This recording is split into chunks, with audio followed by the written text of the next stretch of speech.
లంచం సమాజాన్ని పట్టిపీడిస్తున్న ఒక జాడ్యం.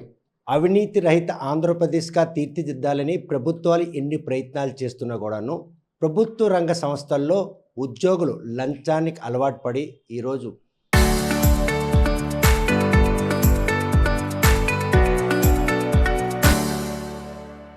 బాధితులను దోచుకునే పరిణామాలు. దీన్ని అరికట్టేందుకే యాంటీ కరప్షన్ బ్యూరో ఏసీబీ చేసినటువంటి ప్రయత్నాల్లో చాలామంది లబ్ధిదారులు ఆ అధికారుల వద్దకు ఎలా అప్రోచ్ అవ్వాలన్నటువంటి ఒక సందిగ్ధత నెలకొని ఉంటుంది. కానీ ఆ అనుమానాలు నివృత్తి చేసేందుకు ప్రస్తుతం శ్రీకాకుళం జిల్లా ఏసీబీ డిఎస్పీ సత్యనారాయణ రావు మనతో ఉన్నారు. చూస్తే కనుక ఏసీబీని ఆశ్రయించాలని ఎవరైనా బాధితులు మీ దగ్గర రావాలి అనుకుంటే ఎటువంటి దారులు మీ వైపు చూపిస్తుంది? నేను శ్రీకాకుళం ఏసీబీ డిఎస్పీగా గత 4 నెలల నుంచి పనిచేస్తున్నాను. నా పేరు కె సత్యనారాయణరావు అండి. అయితే ఏసీబీకి ఎవరైతే గవర్నమెంట్ వ్యవస్థలో గవర్నమెంట్ డిపార్ట్మెంట్లో అధికారులు లంచం అడుగుతారో ఆ లంచం అడిగినప్పుడు మా దగ్గరకు వచ్చి ఫిర్యాదు చేయొచ్చు. లంచం వాళ్ళు ఎంతైనా డిమాండ్ చేయొచ్చు. 10,000 నుంచి ₹1,00,000 వరకు డిమాండ్ చేయడానికి అవకాశం ఉంది. 10,000, 20,000, 30,000. అయితే ఆ డిమాండ్ చేసినప్పుడు ఆ అమౌంట్ అనేది మరి ఆ లంచం ఇచ్చినప్పుడు ఆ అమౌంట్ ఎవరైతే అధికారి ఉన్నారో అతనికి ఇవ్వాలి. ఇచ్చిన తర్వాత ఆ అమౌంట్ బట్టి మేము వాళ్ళని ట్రాప్ చేయడం అనేది జరుగుతుంది. అయితే కొంతమందికి అపోహ ఉంది. ఇప్పుడు 10,000, 20,000, 30,000 లేకపోతే ₹1,00,000 వరకు లంచం ఇస్తే మరి డబ్బులు తిరిగి రావు కదండి. కానీ ప్రభుత్వం వాళ్ళకి ఆ ₹1,00,000 కూడాను 10,000 అయితే 10, 20, 30,000 కూడా వెనక్కి ఇవ్వడం జరుగుతుంది అనమాట. సో రీయింబర్స్ చేస్తుంది ప్రభుత్వం. అయితే డబ్బులు మళ్ళీ వెనక్కి ఇవ్వడం జరుగుతుంది. ఈ కేసులో ఉన్న అమౌంట్ ఏదైతే కోర్టుకి మనం ఇస్తామో ఆ కోర్టు నుంచి తర్వాత తీర్పు అయిన తర్వాత కేసు విచారణ తర్వాత కోర్టులో విచారణ తర్వాత తీర్పు అయినప్పుడు ఆ అమౌంట్ని తిరిగి వచ్చి గవర్నమెంట్కి జప్తు చేస్తాం. అంటే గవర్నమెంట్కి డిపాజిట్ చేయడం జరుగుతుంది అనమాట. సో అందుకని ఎవరైతే అమౌంట్ ఏదైతే కేసుల్లోని అంటే చాలామంది తెలియకపోవచ్చే విషయము, కేసుల్లోనైతే ఎవరైతే అమౌంట్ పెడతారో వాళ్ళకి గవర్నమెంట్ ఎంత అమౌంట్ ఇచ్చారో ఆ అమౌంట్ని మళ్ళీ వెంటనే ఇవ్వడానికి అవకాశం ఉంది. సో అందుకని ఆ అపోహ మీరు వదులుకోవచ్చు. తిరిగి వచ్చి కంప్లైంట్ అందరూ ఫ్రీగా ఇవ్వచ్చు. ఈ శ్రీకాకుళం జిల్లాలోని ఎక్కడ ఎవరు ఏ అధికారి అయినా డబ్బులు అడిగినప్పుడు లంచం అడిగినప్పుడు మాకు వచ్చి ఫిర్యాదు ఇవ్వచ్చు. ఫిర్యాదు ఇచ్చినప్పుడు ఆ అమౌంట్ అయితే మేము అది కేసులో పెడతాము. తర్వాత అమౌంట్ అనేది రీయింబర్స్ చేయడం జరుగుతుంది. ఈ కేసులో ఉన్న అమౌంట్ కోర్టు తీర్పు తర్వాత అది డిపాజిట్ చేయడం జరుగుతుంది. కానీ మీ వరకు వచ్చిన తర్వాత వారు అడిగినంత డబ్బులు ఏర్పాటు చేయలేని స్థితిలో ఎవరైనా బాధితులు కనుక ఉండినట్టయితే అప్పుడు ప్రత్యామ్నాయంగా వారికి ఏం సూచన చేస్తారు? అంటే ఆ డబ్బులు మరి ఎవరైతే ఫిర్యాదుదారుడికి డబ్బులు అడిగారో అధికారి ఆ ఫిర్యాదుదారుడు ఇచ్చే పరిస్థితిలో ఉండాలి. మరి డబ్బులు ఇచ్చిన తర్వాత గవర్నమెంట్ వాళ్ళకి వాపస్ ఇస్తుంది. ఎందుకంటే ఆ అమౌంట్ తిరిగి వస్తుంది. కానీ ముందు మరి అధికారి డబ్బులు అడిగినప్పుడు ఆ ముందు ఆ లంచం అడిగారు కాబట్టి ఆ అమౌంట్ని ఆ అధికారికి ఇవ్వాలి కాబట్టి వాళ్ళే తీసుకురావాలి.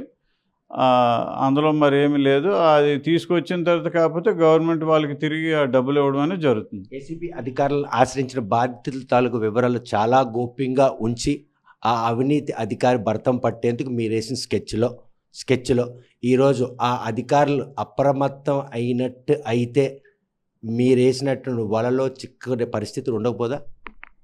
ఇప్పుడు ఆ ఫిర్యాదు వచ్చిన ఫిర్యాదుదారుడి తాలూకు వివరాలన్నీ మేము గోప్యంగా ఉంచుతాము. తర్వాత ఫిర్యాదుదారుడితో మాట్లాడి ఏటి అమౌంట్ ఏదనేది ఎవరికి బయట వాళ్ళకి తెలియకుండా చాలా గోప్యంగా ఉంచి ఈ కేసు అనేది దర్యాప్తు చేస్తాము. తర్వాత ఎవరైనా ఆ విషయమైన లీక్ చేసి అధికారికి ఇన్ఫర్మేషన్ ఇచ్చినట్టయితే ఎలాగ ఇన్ఫర్మేషన్ ఇచ్చారు ఏంటనేది అతను ఎవరైతే ఎలా లీక్ అయిందనే దాని మీద దర్యాప్తు జరుగుతుంది. పై అధికారులు అక్కడి నుంచి అతని మీద యాక్షన్ తీసుకోవడం జరుగుతుంది. సో ఎట్టి పరిస్థితిలో కూడా ఏసీబీ డిపార్ట్మెంట్లో అధికారులు ఎవరైతే పనిచేస్తున్నారో కింద స్థాయి సిబ్బంది నుంచి పై అధికారుల వరకు అంత గోప్యంగా ఉంచుతారు.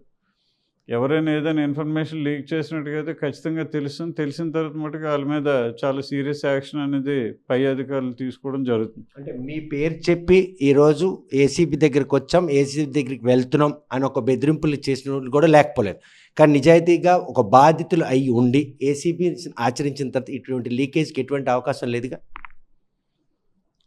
అలాగా ఫిర్యాదుదారుడు ఏసీబీ పేరు చెప్పుకొని పని చేయించుకోవడం అనేది అది దానికి వేరే మరి సంబంధం ఏం లేదు. అది కొంతమంది అలా చేస్తున్నారు కూడాను.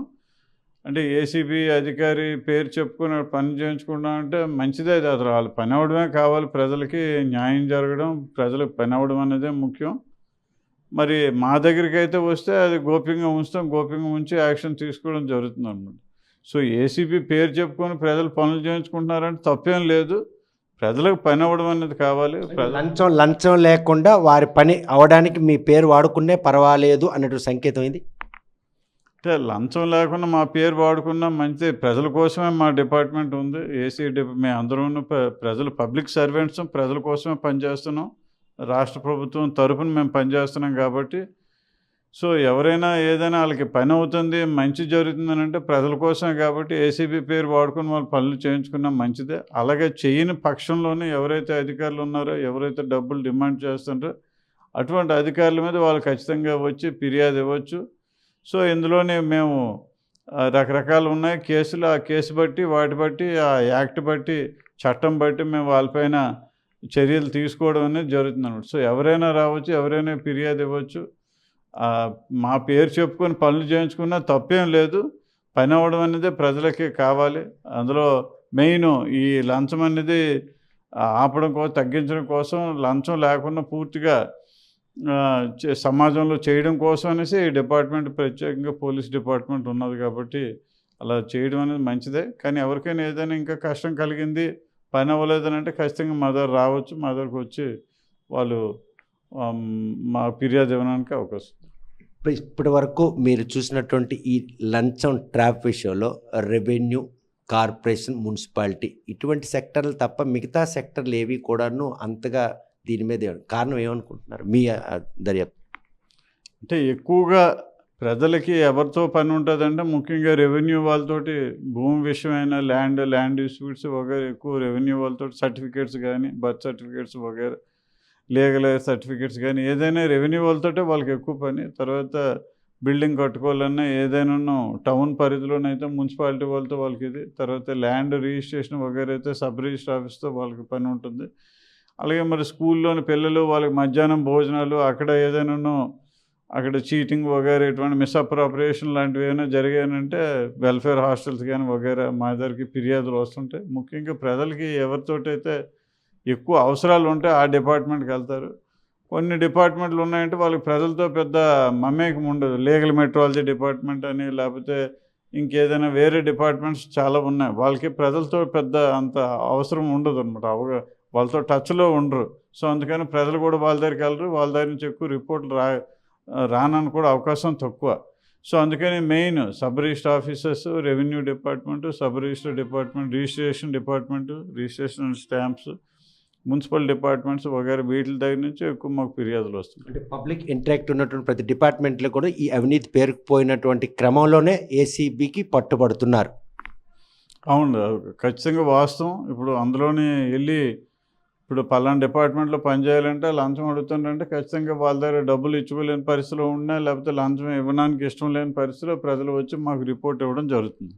ఏసీబీ ఆకస్మిక తనిఖీలు ఎటువంటి పిన్ బేస్ చేసుకొని అటువంటి తనిఖీలు చేపట్టడానికి మీకు ఏ అంశం దోహదపడుతుంది? సో మాకు గవర్నమెంట్ తరఫున పై అధికారుల తరఫు నుంచి మాకు ఇన్స్ట్రక్షన్స్ వస్తాయి. ఇన్స్ట్రక్షన్స్ వచ్చినప్పుడు మేము సర్ప్రైజ్ చెక్స్ అన్ని కండక్ట్ చేయడం జరుగుతుంది. అలాగే మాకు ఇన్ఫర్మేషన్, ప్రజల నుంచి ఇన్ఫర్మేషన్ ఉన్నా, ఎక్కడి నుంచి ఏ సోర్సెస్ మేము డెవలప్ చేసుకున్న సోర్సెస్ నుంచి ఇన్ఫర్మేషన్ ఉన్నా, అధికారుల నుంచి, గవర్నమెంట్ నుంచి ఏదైనా ఇన్స్ట్రక్షన్స్ ఉన్నా సరే ఖచ్చితంగా మేము సర్ప్రైజ్ చెక్స్, తనిఖీలు, ఆకస్మిక తనిఖీలు చేయడానికి అవకాశం ఉంది. కనుక ప్రస్తుతం అవినీతిని పూర్తిగా నిర్మూలించేందుకు రాష్ట్ర ప్రభుత్వం చేస్తున్న ప్రయత్నంలో ఏసీపీ అధికారులు మాత్రం అనునిత్యం అందుబాటులో ఉంటాం. ఎవరైనా లంచం అడిగితే దాన్ని ఇచ్చుకునేందుకు చేసిన ప్రయత్నంలో తమ బాధను తొలగించేందుకు తప్పని పరిస్థితుల్లో అడిగినంత మొత్తాన్ని వారికి ఇవ్వాల్సి ఉంటుంది. కాకపోతే ఆ మొత్తం మాత్రం మళ్ళీ కేసు ఇదైన తర్వాత రీఎంబర్స్మెంట్ కూడా చేస్తామని భరోసా ఇస్తున్నారు. రిమోట్ ప్రాంతాలతో పాటు ప్రస్తుతం రెవెన్యూ శాఖ, కార్పొరేషన్ ఇటువంటి ప్రజలతో మమేకమైన శాఖల్లోనే ఇటువంటి అవినీతి పెరిగిపోతుంది. దానిపై ఆకస్మిక తనిఖీల రూపంలో కూడాను అవినీతిని పూర్తిగా నిర్మూలించి తాము చేస్తున్న ప్రయత్నంలో ప్రజలు కూడా భాగస్వామ్యం కావాలి. ఎవరైనా ప్రభుత్వ అధికారులు లంచం అడిగితే మాత్రం ఎట్టి పరిస్థితుల్లో ఉపేక్షించకూడదు, మీకు మేము అండగా ఉన్నామని భరోసా ఇస్తున్నారు. మరి ఈ విషయంలో ఏసీబీ అధికారులను ఎలా అప్రోచ్ అవ్వాలి అన్నట్టు ఒక సాధారణ ప్రజలకు తెలియజేసే ప్రయత్నంలో ఏసీబీని ఈ విధంగా వాడుకున్నట్టయితే అవినీతిని అరికట్టడంలో ప్రజలు కూడా భాగస్వాములు ఎందుకు ఎంతగానో దోహదపడుతుంది అనడంలో ఎటువంటి అతిశయోక్తి లేదు. వీడియో జర్నలిస్ట్ రామకృష్ణతో సత్యం, RTV శ్రీకాకుళం.